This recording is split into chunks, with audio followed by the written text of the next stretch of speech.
Welcome on board, chosen one. Sit down. Let the weight slide off your shoulders for the first time in years. Breathe once, slowly, and feel the shift starting somewhere under your ribs in that place you stopped listening to a long time ago. My name is Marcus, and I have spent decades watching people break in public and rise in silence. And I am telling you now, before anything else, that you were never the fool in that room. You were the anomaly they could not name. There was a sound once. You remember it. The laugh. The moment you fell in front of all of them, and the air filled with that ugly chorus of teeth and throats, laughter that bounced off every wall and landed on your skin like cold water. They thought that sound was your ending. Here's the truth they'll never admit. That laugh was the first signal that the universe had already marked you. It was a door closing behind them, not in front of you. And in that same second, without permission, something old and patient turned its head and looked straight at you. Picture a blacksmith's fire in a dark room, a single blade lowered into the heat until it glows the color of a wound. Hold that image, because that laugh was never the crowd's victory. It was the furnace door swinging open. Before this is over, I will tell you 3 things they are praying you never figure out. Why the loudest one among them cannot sleep tonight. Why their own smiles started cracking on the exact day you stood back up. And the one truth about your fall that, once you see it, you will never be able to unsee. The universe hasn't shown you all of it yet. The real story is only beginning, and you will feel why in your chest before I ever put it into words. Funny how they were so loud that day. Funny how the ones who howled the hardest go quiet now when your name comes up. Look who lowered their eyes. Look who suddenly has nothing clever to say. They were a room full of trumpets while you were on the ground, and now they are a hallway of whispers, shuffling past your shadow like it might bite. Their courage was always rented, chosen one. A costume they wore because you had not stood up yet. And when they laughed like pigeons fighting over a crumb, loud and desperate and certain, right up until the moment the crumb turned out to be a stone. Let me translate them for you, because they never say what they mean. When they called you naive, they meant they could not predict you. When they said you were too soft, they meant you refused to shrink down to their size. When they laughed and swore you would never recover, what they truly meant was, please, please stay down, because we do not know what to do with you standing. That is the language of frightened people. They dress fear up as mockery because mockery costs less than admitting the truth. And the truth was already forming in the corner of that room, quietly, without their permission. Now I need to name something, and here there is no room for jokes, because this is the part that actually hurt. You know the sting of being underestimated by people who never earned the right to measure you. You know the specific loneliness of falling and looking up to find laughing faces instead of a single hand. You know betrayal that arrived dressed as friendship, the ones who smiled to your face and joined the chorus behind your back. You know humiliation that replays itself at 3 in the morning when the house is silent and the only audience left is your own memory. I know these wounds because I watched them carve themselves into good people for most of my life, and I have carried a few of my own. So do not look away from them now. Feel them fully, because everything I am about to show you begins right there, in the exact place they tried to bury you. Before we go deeper, touch that like button. Not for me, just so the universe registers that you were here, in this room, on the night everything turned. Press subscribe now, and let it stand as your signature under this message. Then stay with me, because what comes next is only for the ones who did not leave. And here is the part I need you to sit with. That silence around you now, the strange quiet where their laughter used to live. That is not peace. That is not them moving on. That is their fear holding its breath. They went quiet because loud people always go quiet the moment they realize the thing they mocked did not die. The silence is not the absence of the crowd. It is the crowd finally understanding what they did. And you, chosen one, are the reason they can no longer meet your eyes. Section 2. This is where most people turn back, because comfort is always easier than truth, and the truth I am about to hand you asks something of you. It asks you to stop believing the version of the story they wrote about your fall. Most walk away right here. They crawl back to the familiar ache, because at least the ache belongs to them. But you are not here by accident. You clicked, you stayed, you leaned in while the laughter still echoes in your memory, and that alone separates you from every person who scrolled past looking for something softer. So do something with me now. Leave the number 777 in the comments. Not for luck, not because it trends. It is a signal, a way of marking that you were one of the ones who did not flinch when the story got real. And while you are there, that like you gave a moment ago, let it stay. Consider it fuel. If you truly are one of the chosen ones, you already feel it, a low pressure in your chest, a heat with no name. Hold on to that feeling. It is going to matter more than you know before we reach the end. Let me take you back into the moment of the fall, because they told you it was your lowest point, and I am here to tell you they read the map upside down. Picture a chess player, mid-game, deliberately giving away a piece. To the amateur across the board, it looks like a blunder, a gift, a reason to grin. They lean forward, they take the bait, they laugh at the fool who threw away something precious. And they never once look 3 moves ahead to the trap that piece just opened. That is what your fall was. Never a loss. A sacrifice that repositioned the entire board while they celebrated the wrong thing. They wanted you down there. Understand that fully, because it changes everything. Your falling was convenient for them. It confirmed the little story they needed to believe, the one where they were the strong ones, and you were the cautionary tale. As long as you stayed on the floor, they got to keep their comfortable ranking of the world. That is why they laughed so hard. Not because it was funny, because it was necessary. They needed the fall to be permanent, and every laugh was a nail they hoped would hold you there. You might ask yourself, if the fall was so devastating, why did it not finish me? Why am I still here, breathing, listening, feeling this strange fire instead of the emptiness they predicted? Here is the answer they never accounted for.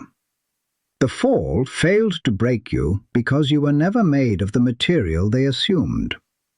They looked at you and saw glass. They swung, they cheered when you shattered, and then slowly they realized the pieces on the ground were not glass at all. They were sparks. What they mistook for you breaking was you being struck against the flint, and the fall was the strike that lit you. That quiet moment, face down, humiliated, the laughter raining on your back, that was the universe recalibrating.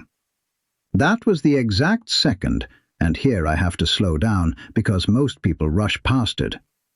That was the second the universe quietly lifted you out of the column marked losers and set you into the column marked untouchable.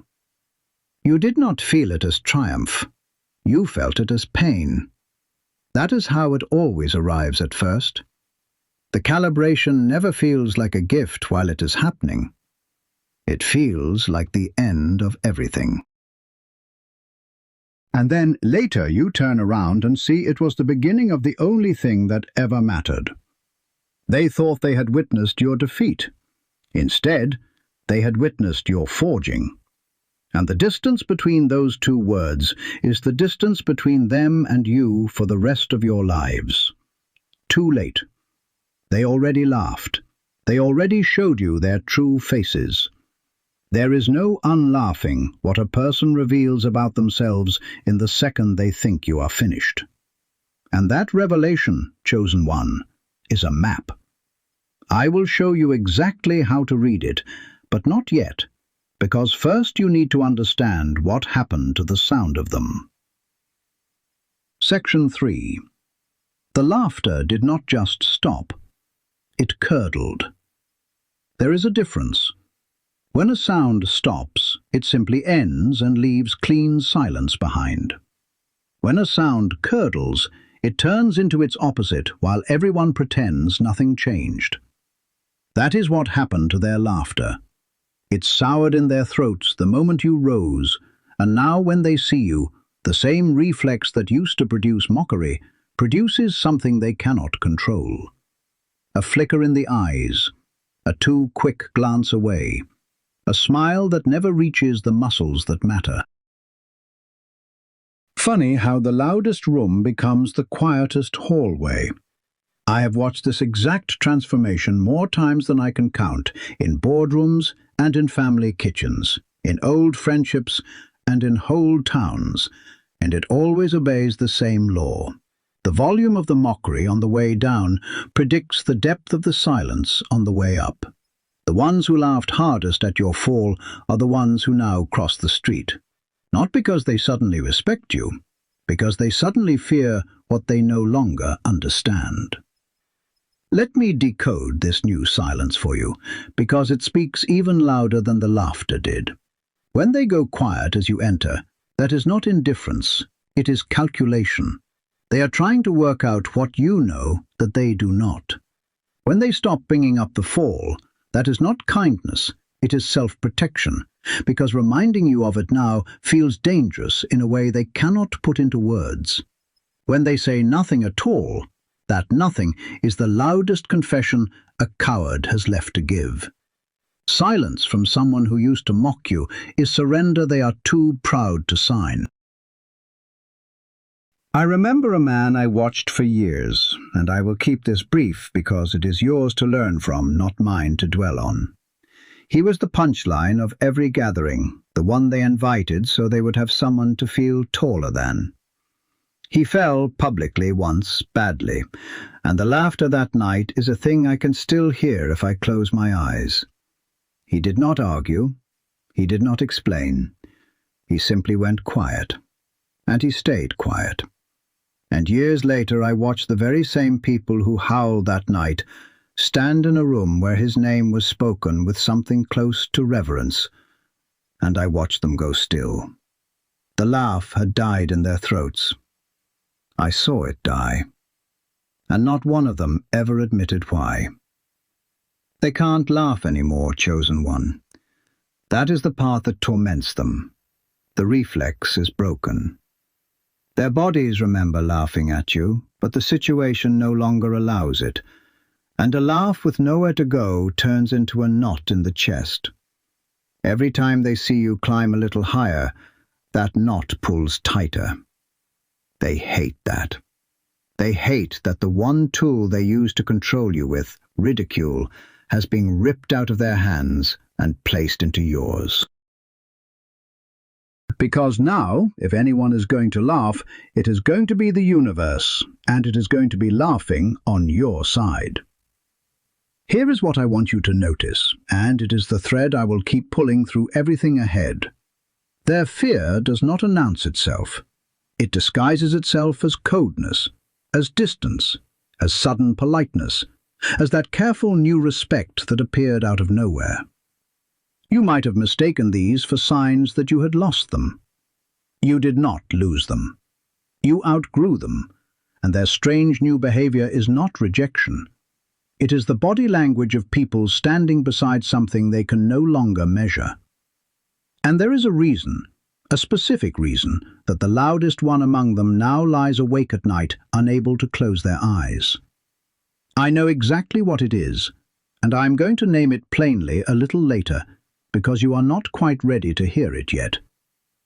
First, you need to understand something else, something about the fall itself, and the strange gift it hammered into you while you were down there believing you had lost everything. Because what they laughed at, Chosen One, was the exact thing that would make you dangerous. And that is where this goes next. Number 1. What they mocked was the very thing that made you dangerous.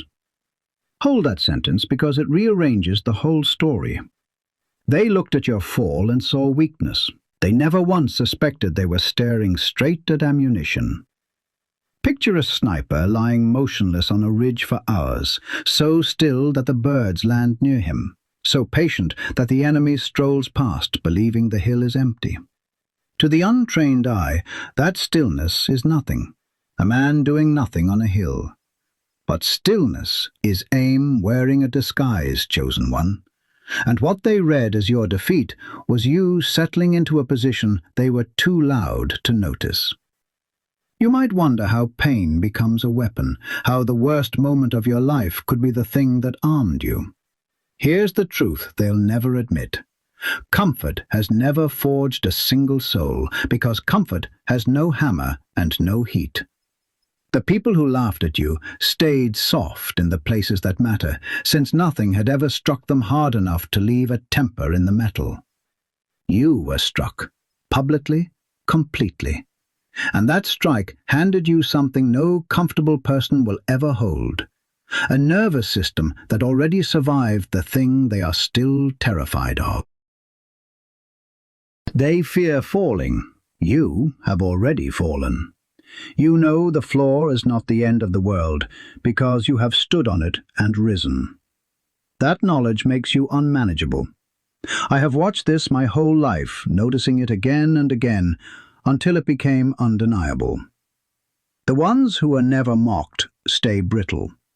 The ones who are laughed at, if they survive the laughing, come back with something in the eyes the others cannot fake. I saw it in myself once, years after my own worst room, when I realized I no longer flinched at the things that used to control me. That is the weapon. Not rage, not revenge in the small, ugly way they imagine. The weapon is that you can no longer be frightened by the fall, because you are already fluent in it. They took your softness for a missing edge. Cute. What they never calculated is that a blade forged in humiliation cuts quieter and deeper than any loud threat they could ever make. Your weapon does not announce itself. It simply is. And every day you keep rising, that weapon sharpens itself on their disbelief. You weren't the broken one. You were the armed one. And they handed you the ammunition themselves, laughing the whole time. Which drops us straight into the strange gift hiding inside the loneliness they left you in. Number 2. That emptiness around you was never a punishment. It was construction. Picture a fortress rising at night, stone by stone, while the valley below sleeps and assumes the hill is barren. No one hears the walls going up because the builder works in silence. That is what happened in the season after your fall, when the crowd thinned and the calls stopped and the room went quiet. You thought you were being abandoned.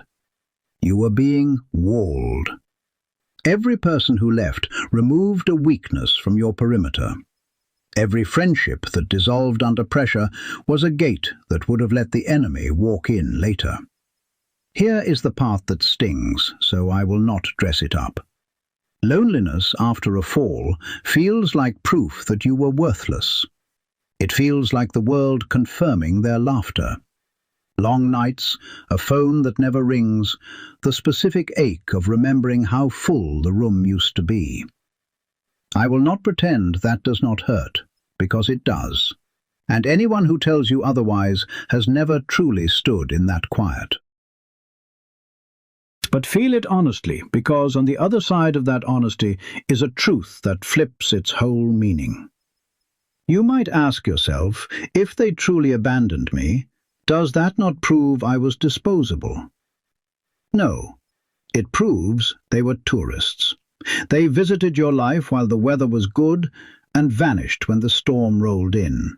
And a person who only shows up in your sunshine was never part of your foundation to begin with.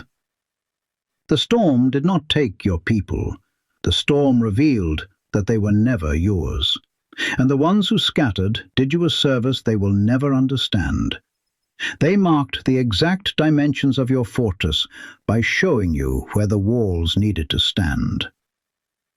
I have seen people mourn the crowd that left them, wasting years trying to rebuild a house full of tourists.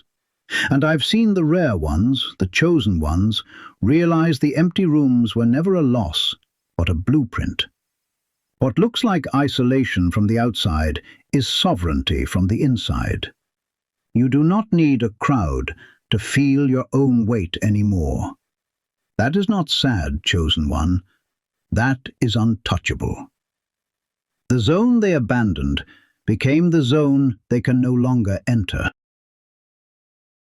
And now they stand outside your walls, wondering when exactly you turned into a fortress. They cannot cross that line. Good, which is precisely what makes your next quality the one that unsettles them most. Number 3.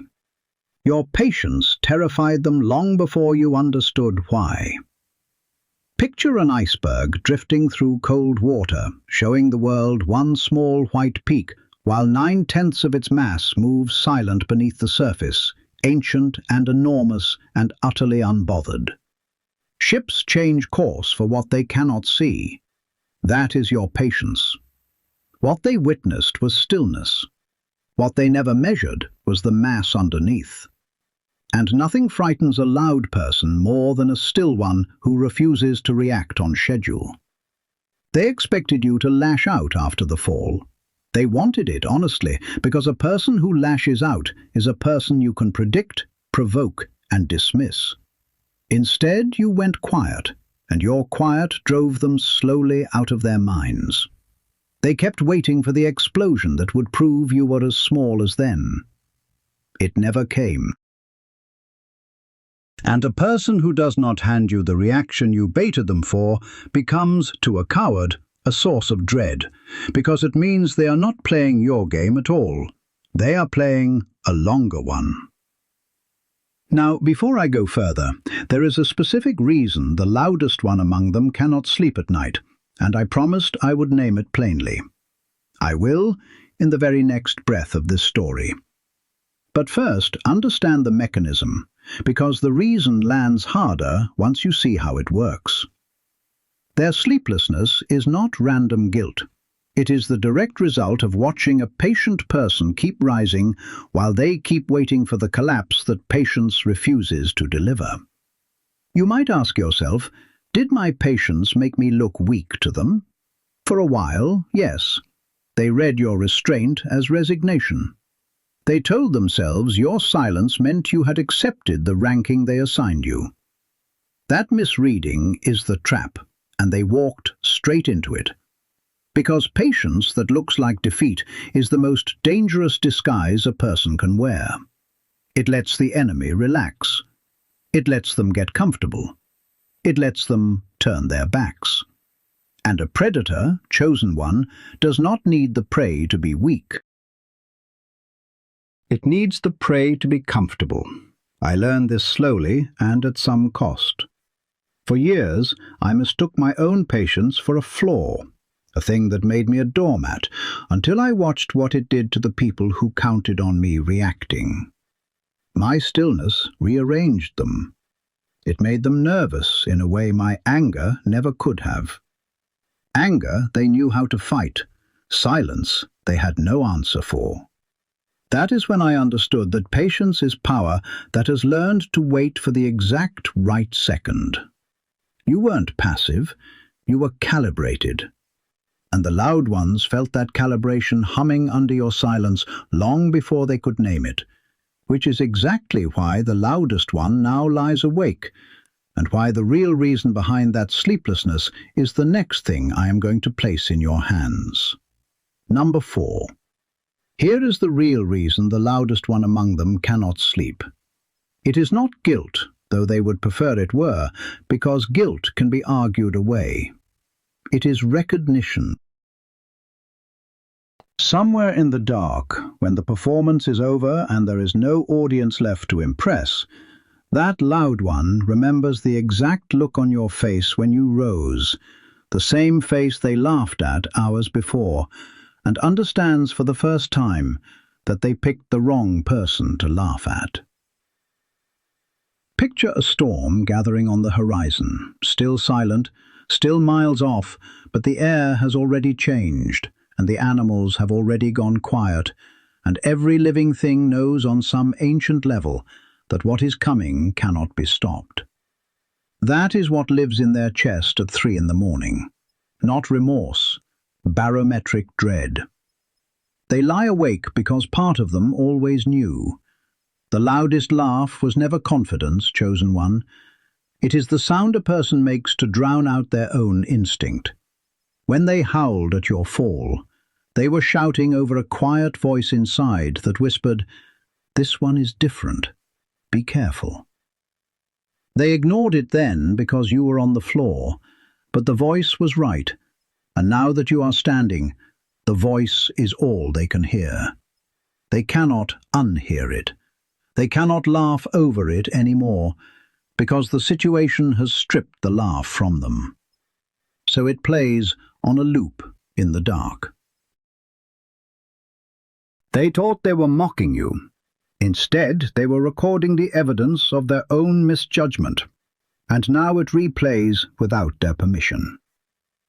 You might ask yourself, why should their sleeplessness matter to me? It matters because it is proof, delivered from the one place they cannot fake. People lie with their words all day. They do not lie with their insomnia. The fact that the loudest one now stares at the ceiling is the universe filing its report on who was actually strong in that room. And here's the part that closes the loop I opened earlier. This is the real cause of their bad nights, the thing I promised to name and just named. It was never the fall they can't forget. It was your rising. That is what haunts the loud ones. Not that you dropped, that you refused to stay dropped. Good. Let them lie there. Which is exactly why their carefully built masks are starting to crack. Number 5. The mask always cracks first at the seam of the lie. Picture a hall of mirrors, and in every pane the loud one sees the confident, untouchable version of themselves they have performed for years, until one day, in one mirror, a hairline fracture appears, and through that single crack they glimpse the frightened face underneath. That fracture surfaced on the day you rose, not before. Their confidence stayed structurally sound as long as you stayed down, because your fall was load-bearing for their entire self-image. Remove it, and the whole facade develops stress lines they cannot plaster over. I saw it once on a man's face across a crowded table, the exact instant his grin stopped reaching his eyes. They built their sense of superiority on a foundation made of you being beneath them. That is the flaw they never accounted for. A person who props their identity on someone else's failure has handed that someone else the keys to their collapse. The moment you stopped failing on their schedule, their story lost its main character, and a story without its main character does not end gracefully. It just cracks. You have probably noticed it, that new brittleness in them, the way they overreact now, the way their confidence carries a defensive edge it never had before. That is not strength. That is a mask held up by increasingly tired hands. You might ask yourself, are they not still more successful, more comfortable, more surrounded than me? Perhaps for now, on the surface. But surface is exactly what a mask is. Here's the part that matters. A cracked mask can still smile. It can still hold a room. It can still fool the casual observer. What it can no longer do is fool the person wearing it. They know. In the private hours, they know the crack is there, and they know what caused it, and they burn enormous energy keeping it turned away from the light. That energy, chosen one, is energy they will never get back, and it is bleeding out of them a little more every day you keep standing. I have watched masks come apart at close range, and it is never dramatic. It is a slow leak. The person grows more rigid, more easily wounded, more desperate for reassurance. They surround themselves with people who will never mention the crack. And the whole time they measure themselves against the one person who saw them clearly, you, the one who was on the floor and looked up and did not flinch. You weren't the humiliated one. You were the witness. And a witness they cannot silence is the thing a masked person fears most. Which is why they made one catastrophic error in reading you, an error we turn to now. Number 6. They mistook your kindness for weakness, and that single misreading is the most expensive mistake they will ever make.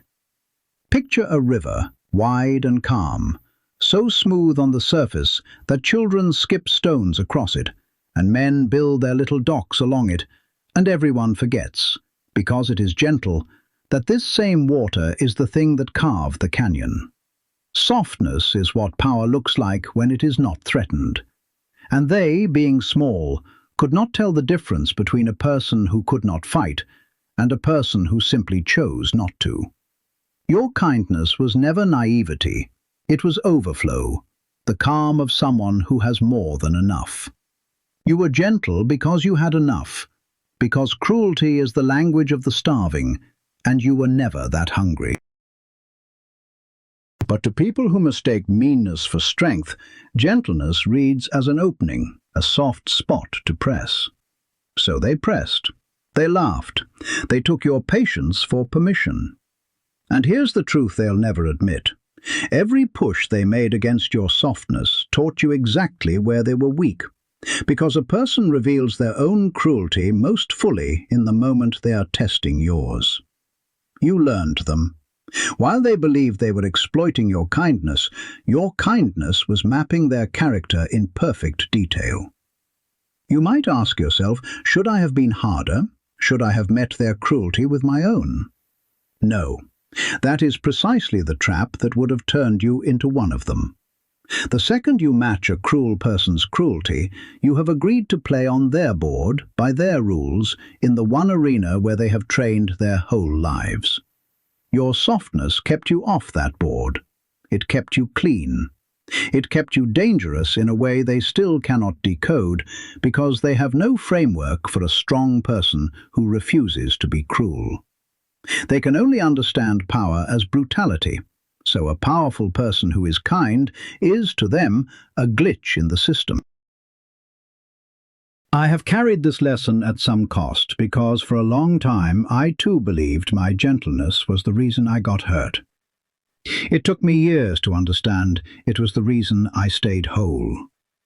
The cruel ones I knew are hollow now, worn thin by the constant labor of being sharp.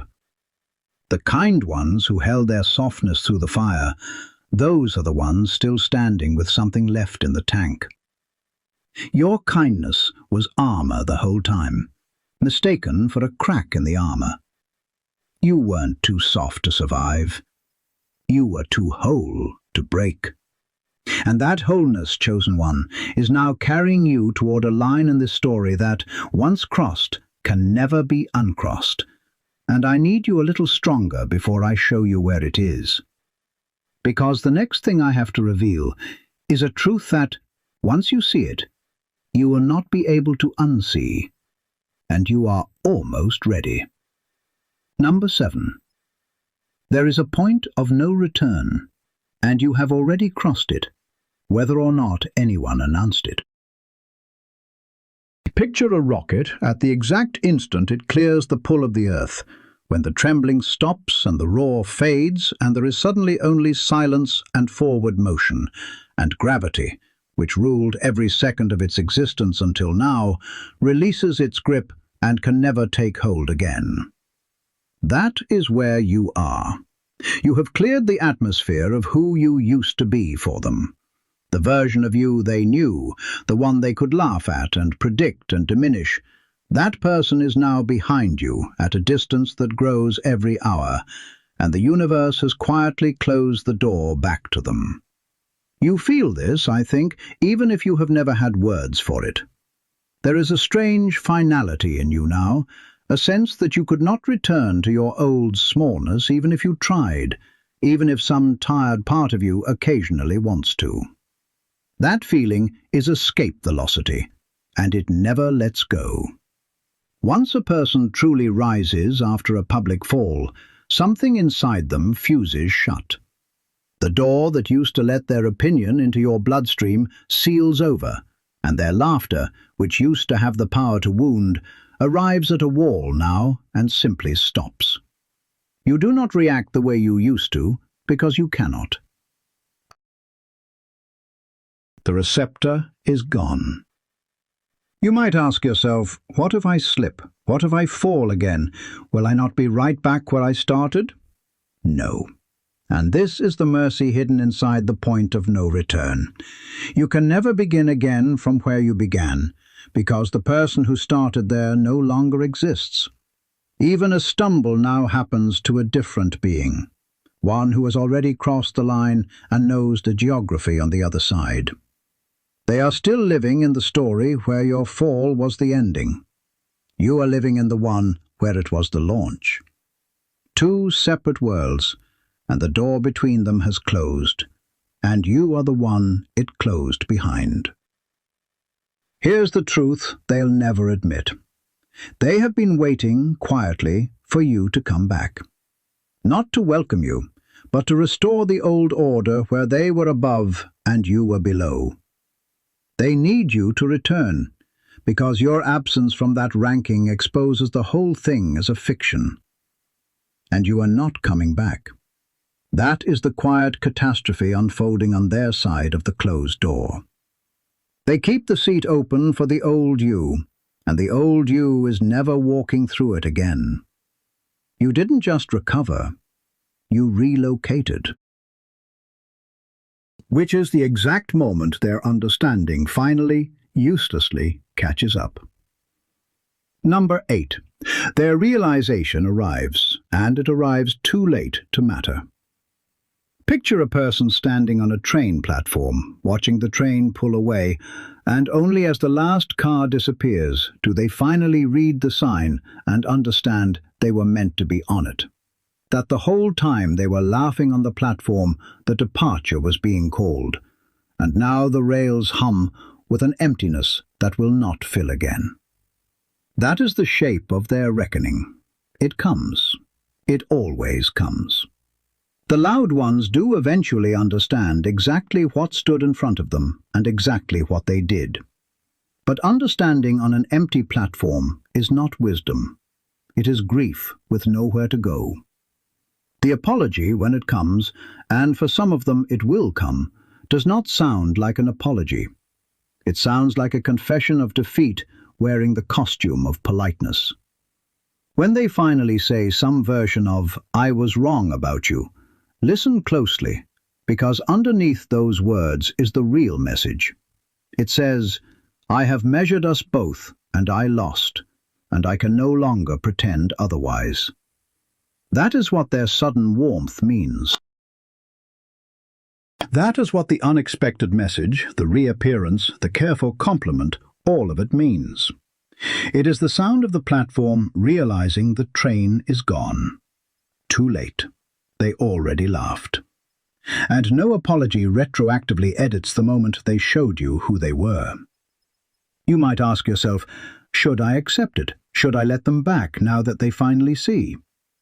That is your choice, and I will not make it for you, but I will hand you the frame to see it clearly. A person who only values you after the whole world confirms your worth was never valuing you at all. They were only valuing the verdict. Their late arrival is not love, and it is not loyalty. It is simply them updating their spreadsheet now that the numbers changed. You are allowed to be gracious. You are not required to be gullible. And there is a profound difference between forgiving someone and reopening the door the universe already sealed.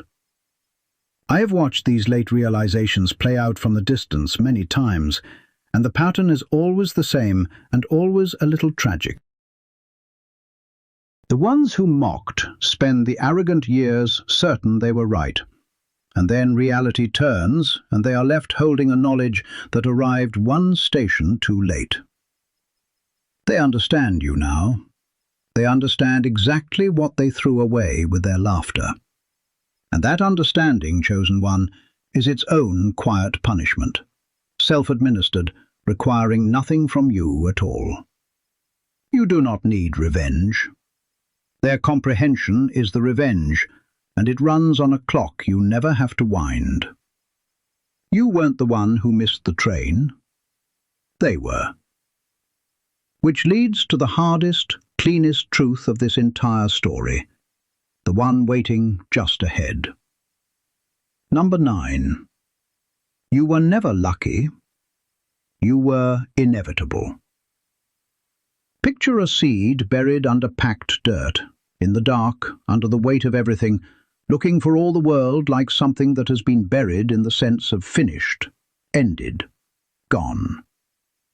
And then the season turns, and the same dirt that looked like a grave turns out to have been soil, and the same darkness that looked like an ending turns out to have been the exact condition the seed needed to do the only thing it was ever going to do.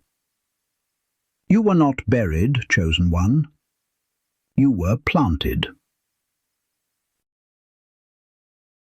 And a planted thing does not rise by luck.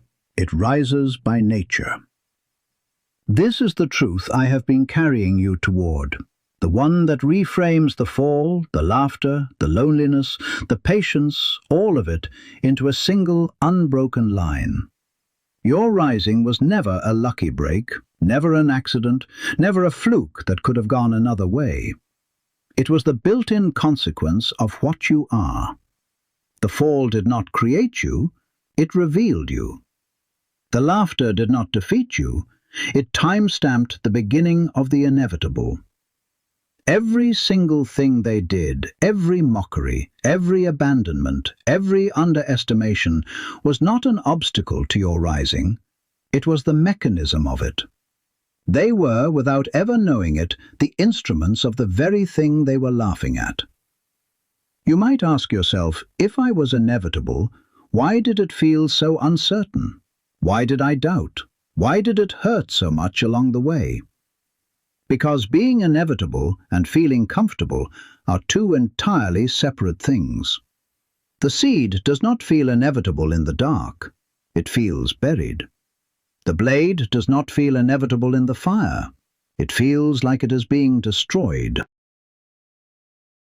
Certainty is a thing you can only see backward, looking down the line of the finished shape and realizing there was never another shape it could have become.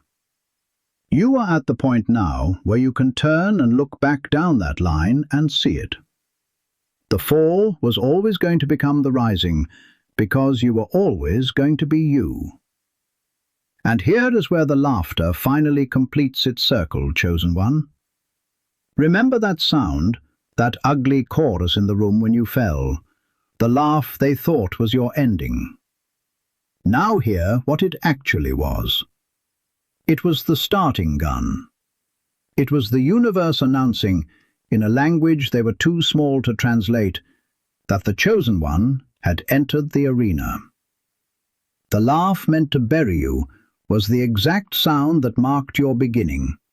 And now that same laugh has died in their throats, precisely because the thing it announced has come to pass. You weren't the joke, you were the prophecy, and the ones who laughed were simply the first, unwitting, to read it aloud. Which means everything now turns toward what you become on the other side of knowing this. And that is where we go. Number 10. You will not need to prove anything, and that is the final form of your power. Picture the sun rising over a valley. It does not knock on windows. It does not announce itself or argue with the darkness or wait for the darkness to agree that morning has come. It simply arrives, and the darkness, having no vote in the matter, leaves. That is who you are becoming, chosen one.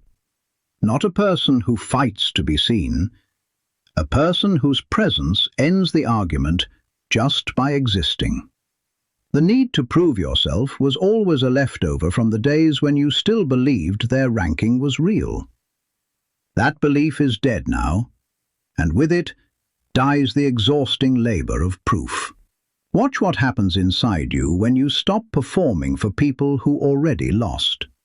The energy you spent defending yourself, explaining yourself, hoping to be understood by those who chose not to understand, all of it comes flooding back at once, like a debt finally repaid. That returned energy is enormous. It is the fuel you were bleeding into their opinion for years, and now it pours back into your own life, into the things that are actually yours to build. The person who no longer needs to prove anything is the most dangerous person in any room, precisely because they cannot be baited, cannot be provoked, cannot be managed by approval or wounded by its absence.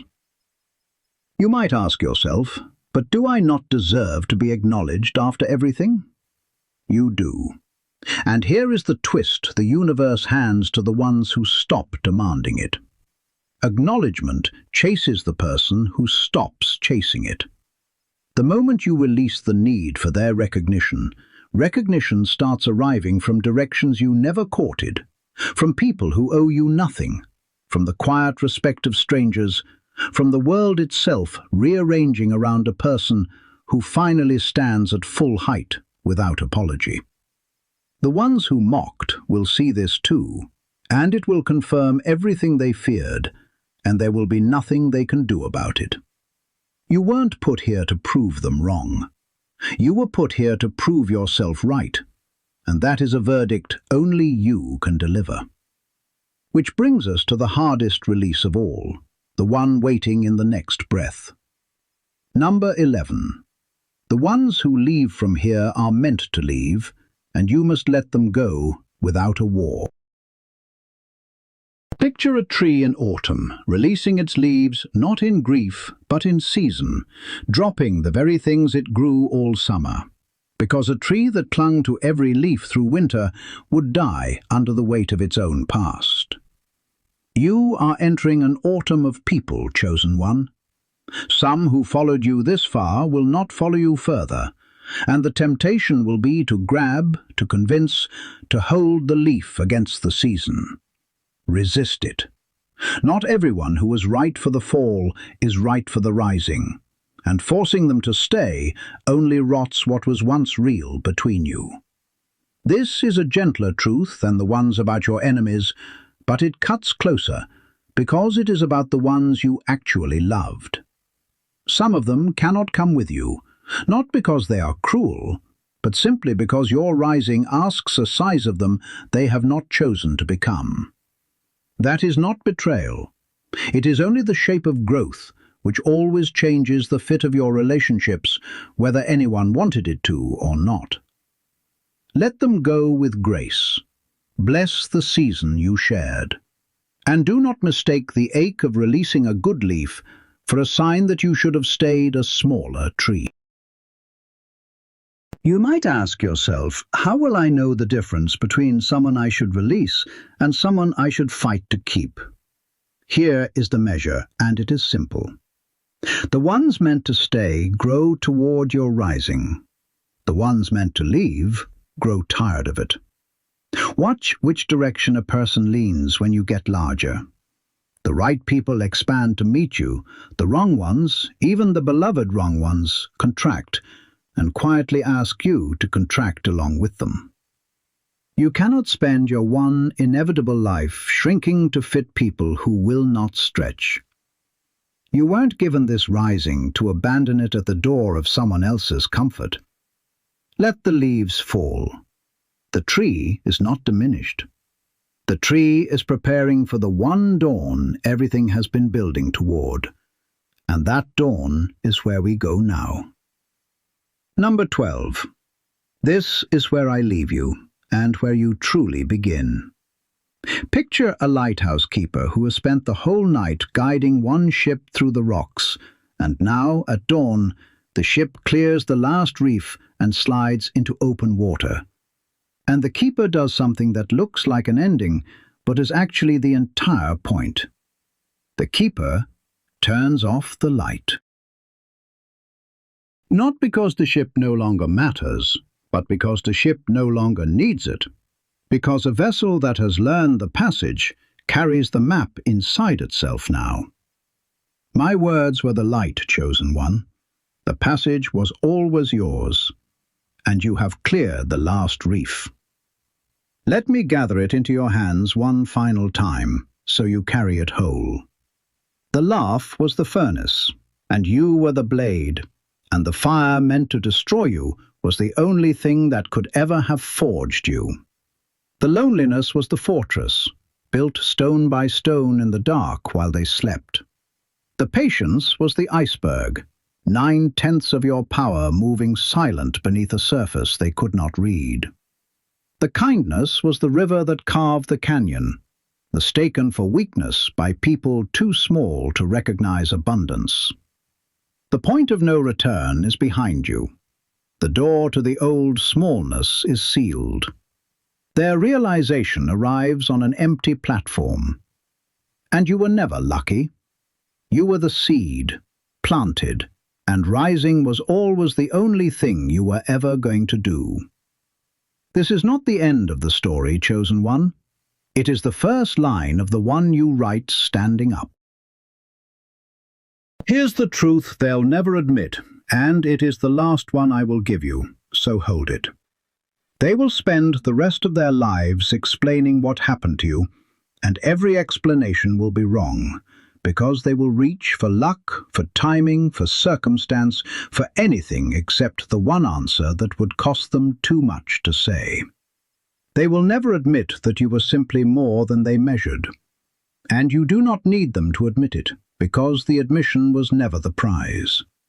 The prize was becoming the thing that no longer requires the admission. This is where I hand it back to you, standing with something in my own chest I did not expect to feel when I began. I have watched a great many people rise. Yours is the kind that does not sit back down. You weren't the joke of that room. You were its prophecy, its furnace, its dawn. And now, chosen one, you rise, and there is no laugh left anywhere in the world that can reach you. So before you walk out of here as someone new, seal it. Tap that like, hit subscribe, and drop the number 777 in the comments. Not for me, for the one you just became. If this reached the place they tried to bury, the universe will know exactly where to find you when you rise again. And you will rise again. That part was never in question.